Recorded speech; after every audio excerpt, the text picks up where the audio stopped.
Good morning to you. Good to be with you today. We are going to look at one, I think, of the greatest stories that I know of in the Old Testament. It's a story, I know I read it when I was in Bible college. I had to read all the Bible all the way through, but it was a number of years later, as I was reading, I finally figured out the answer to something. I had always read and I knew that it was always said that, who was David's best friend? I think most of us, a lot of you know what it is. It's Jonathan. When you think about somebody and having a best friend, usually it's not because they are not, because they are different. They usually a best friend is somebody that you have something in common with. It can be, sports. It can be a lot of different things. But I see in David being a man after God's own heart that if he had a best friend of Jonathan, what was Jonathan's heart like? Let's look and see what Jonathan's heart was like. We're going to go back in the Bible to the book of 1 Samuel. There where David, before he really showed up on the scene, we go back to where David's friend Jonathan is kind of the start of this story. He's I would say, the hero of chapter 14. Saul was God's king, and at the beginning was a very good king. He was the best they had. He led.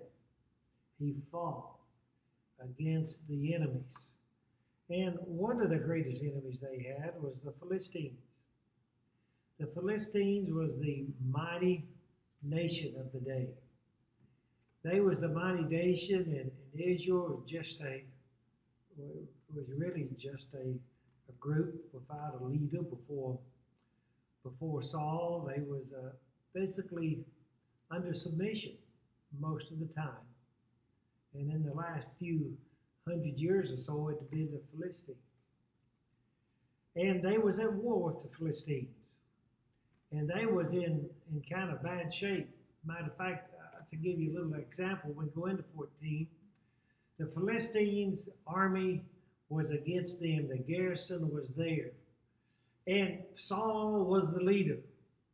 But Saul was leading at this time only 600 men. Everybody else had left, deserted. Some of them not only deserted, but they had hid in the hills. They had hid from the Philistines. Some of them had even gone beyond that, and they had gave themselves up to the Philistines, went into their camp. And we would say basically we would say they was working for them, serving them in their camp instead of fighting against them because they had given up. We come in chapter 14 and we find here what was going on. The 600 and Saul was there. And now it says, now as it happened one day that Jonathan, the son of Saul, said to the young man who bore his armor. We would, in the English time, we call it the page. He was the page, a young man. I've studied up in this. Jonathan was probably a young man here too, probably just barely a man, was in his 20s, usually 20 years old. The page or somebody that helped him a lot of times was a teenager. So this was a young man and a younger man. And it says that he said to his page or to his armor bearer, he says, "Come, let us go over to the Philistine garrison that is on the other side." But he did not tell his father. He did not tell his father. He just said, "Let us go." So this one young soldier, young knight, if we want to use the term that we would think of, they went. But it says, and Saul was sitting in the outskirt of the town there under a pomegranate tree. He was sitting under a pomegranate tree. It says the people who was with him was about 600 men. So here we see the number 600 men.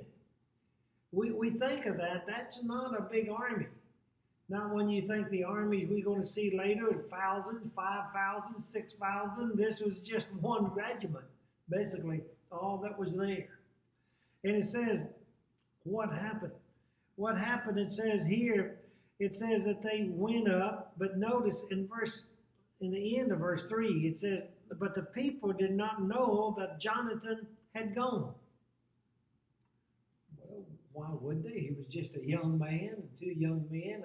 Out of almost 600 people, two left. It'd be hard to kind of notice that. But they had left. And it says this in verse 4, I like this. It says, between the pass by which Jonathan sought to go over to the Philistine garrison, there was a sharp rock on one side and a sharp rock on the other side. Now, I like this. There was a sharp rock on one side, a sharp rock on the other side, and they had to go. When they went towards the Philistine garrison, this is something that we need to realize. They didn't slip up on them. They went towards them, and there was a rock on one side and a rock on the other side. It sounded a lot like Jesus in Matthew 4 when he said, straight is the way that leads to righteousness. And I think we can apply that to here. There was going what they needed to do for God. It was a straight way that they had to go. They couldn't slip up around it. They couldn't slip up on them. They went straight was the way that they went. And then notice, they went that way. And as they got there, in verse 6, it said, and Jonathan said to the young man who bore his armor, come, let us go over to the garrison of these uncircumcised. It may be that the Lord will work for us. He said, let us go over to this. Not only are we going that way, but as they got closer, he said, let's just go to this garrison. Now, a garrison was what we would almost call a fort or a garrison. In the Vietnam, some of us in the Vietnam era, we remember that it was the hilltop camps. We had many. I had cousins and I had an uncle that worked on the hilltop camps in Vietnam. And the hilltop camps that they had, and then the enemy sometimes would take. This was where you could look out at the enemy. And I could see here, they said, let us. But I like this last part of this verse 6. This is the power. It says, he said, let us go. It says, for it is, may be, that the Lord will work for us. For nothing restrained the Lord from saving by many or by few. There is nothing restraining the Lord to save by many or by few. This young man wasn't leading 600 or 1,000. Just, he said there's no restraint. He had himself and the armor, somebody that was going to go up, and he said, let us go. There's no restraint to the Lord. Man, that's powerful. We sometimes say, we can't do it. We can't do it. We can't do it. There's an old saying that I've saw from this, and I think it's so true. Another way of saying this is this. The Lord plus one is the majority. I like that. The Lord plus one is the majority. Now, I like this because he said, so his armor said to him, do all that is in your heart, go. He says, go then. And it says, there and here I am with you, according to your heart.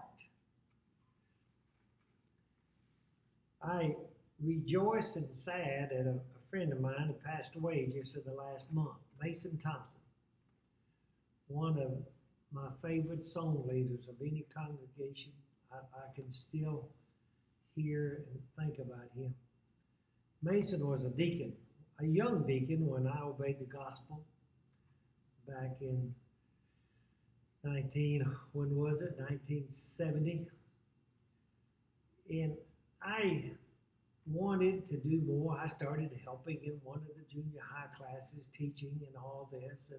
And it came up that the elders, they announced a congregation at Union Hill, Kentucky. They said, we want to start a personal work, and we want to buy some from Jewel Miller film strips. Everybody that wants to do personal work and study with people, meet, one of the elders said, meet at my basement of my home on a certain night. Oh, I was excited. I can remember when they said that, Mason was up, I said, Mason, that's great. I'm going to go over to that. He said, you what? He said, I'm going to go to that. He said, well, I am too. So it came that Tuesday night. I went over to it, and I went in through the basement door there, and I went in, and the 4 elders was there, and Mason and I, and one other man. There was just 3 men beside the elders there. And I was so excited. The elders said, well, at least 3 of you showed up. That's good. And the one man said, oh, I'm not going to do personal work. I just came to see how many would come.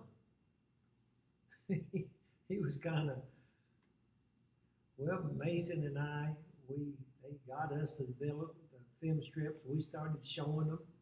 We got to have it 1 night a week and then 2 nights a week. And if people wanted to study, people started coming to church after we had studied with them and all this. And I can remember after about 2 months, Mason and I was going someplace, and I looked at Mason and I said, Mason, this is so exciting, so much fun. Why didn't you tell me about this year? I had been probably a member for almost a year. I said, why didn't you tell me about this sooner? This is the greatest. Why didn't you tell me about this? Going out, studying with people.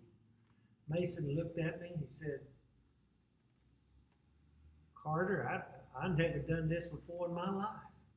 Matter of fact, I wouldn't be doing this now, but I wasn't going to let you do it by yourself, so I came with you. Wow. I mean, he was a young man, probably 8, 9 years older than myself, but, you know, I looked at, I didn't realize he had never done it. And I think, and I look at this was a young man, he said, do all that is in your heart.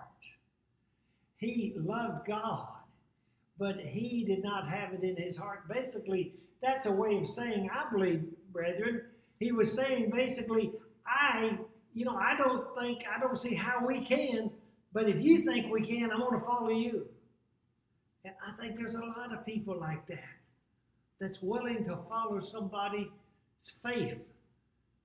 And this is what we need to realize in the Lord's church today. It's not so much that what we do, but we have to realize if we go, somebody will probably follow. Even I know people will follow the Lord, fight, and I don't mean fight, but fight in the scriptures and teaching people, because if we get busy, probably somebody will follow us. This happened. Matter of fact, we go on and read what happened. It's so neat that they did this. And Jonathan said, very well, let us cross over to these men, and we will show ourselves to them. If they say to us, wait until we come to you, then we will stand still in our places and not go up to them.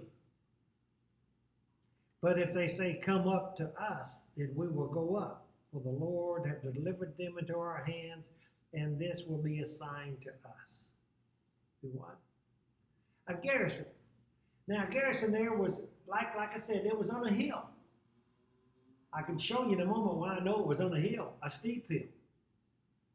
And it said, we're going to disclose ourselves. And we see that they both came out and disclosed themselves to them.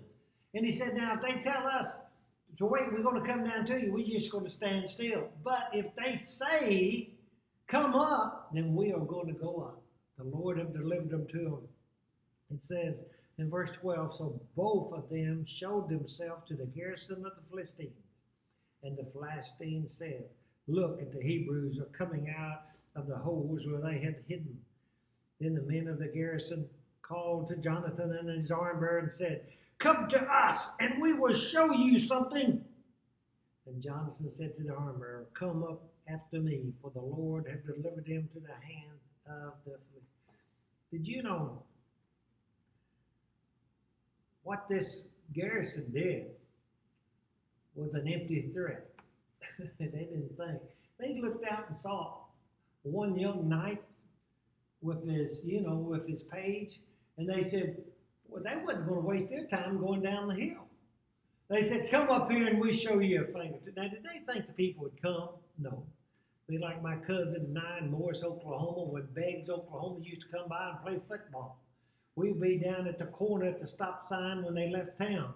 When the bus came through, we would lift up and say, "We get y'all," at the whole football team. Two little old fellas out there waving and hollering, "We get you, just stop, get off that bus." We did that knowing the bus driver wouldn't stop. Well, we sure hoped he wouldn't stop. He didn't. But if they came off that bus, we would have been in trouble. We didn't expect them to stop. We didn't expect them. We just didn't pay no, it was a threat that we thought would never come anything from it. These men made that threat. They didn't think anything. Just two young men down there. But notice what happened. It said they did not. So this explains one thing to me, is what happened later. It says they said this. And so Jonathan said to his armor, "Come after me, for the Lord hath delivered them." And Jonathan, in verse 13, and Jonathan climbed up on his hands and knees with his armor after him. I told you all ago I was going to show you how it was steep. If you ever did any mountain climbing, I've been up to Black Mesa country about like this. You can't go to the top of it without sometimes getting on your hands and your feet. They didn't expect them to come up. They had to come up in their hands and their knees. They had to climb. But notice what happened. They went up like this. And it says, and they fell before Jonathan. And he came, and as he came after him, his arm bearer, and killed them. He knocked them down. And then they would finish them out. The finishing off. But he would knock them down, make them, and then the arm bearer was after him. He was fighting. Now, I noticed this. Verse 14, this is really, it says, and the first slaughter which Jonathan and the arm bearer made was about 20 men. What? 2 against 20? The garrison was probably about 20 or 30 men, from what I could understand. It usually could have been like from 20 to 50 men, so I don't know how many was there, but they killed 20. But notice this. And this is a little bit we have to study to know what it's meaning. It said the first slaughter Jonathan the arm bearer made was about 20 men, wherein about a half an acre of land. And this is a hard way, an old English way of going back to saying it. They say, I looked this up, a half acre of land, time-wise, was about a half a day. About a half a day. I don't know, but as I looked that up, because I thought the Lord was with him, and I always, somehow in my mind, I had where Jonathan, his armor, went up there, and they had a sword, and he went over, there's one, there's one, there's one. Like he was picking peaches or something, off a tree. But you look at this, and if that's the case, it says like to a half acre, that would be basically a half a day. An acre back then was something that a man could plow basically in a day's time, back in the English acre. So this is saying basically a half a day. I don't know about you, but I've seen some of the swords like they use. Did you know a man can get awful tired doing that? Even if the Lord's with you and you're doing his work, it may take time and it may be work. That's what I'm looking at. Jonathan, it just didn't fall at his feet. He didn't just speak and they died. It took him and that young man a half a day or thereabouts to do all this. In verse 15, it says that there was trembling in the camp, in the field, and among all the people. And the garrison and the raiders also trembled, and the earth quaked, as it was a very great trembling. What happened? The people started looking around, and they started running. Now, there's a movie about the soldier of World War I that Gary Cooper played in, The Most Decorated Soldier. And I like this because it talks about how that the American went up with only one or two behind him. They went up, and he captured him and two or three others captured 300 Germans because he got up there. And what it was, he started picking them up down the trench.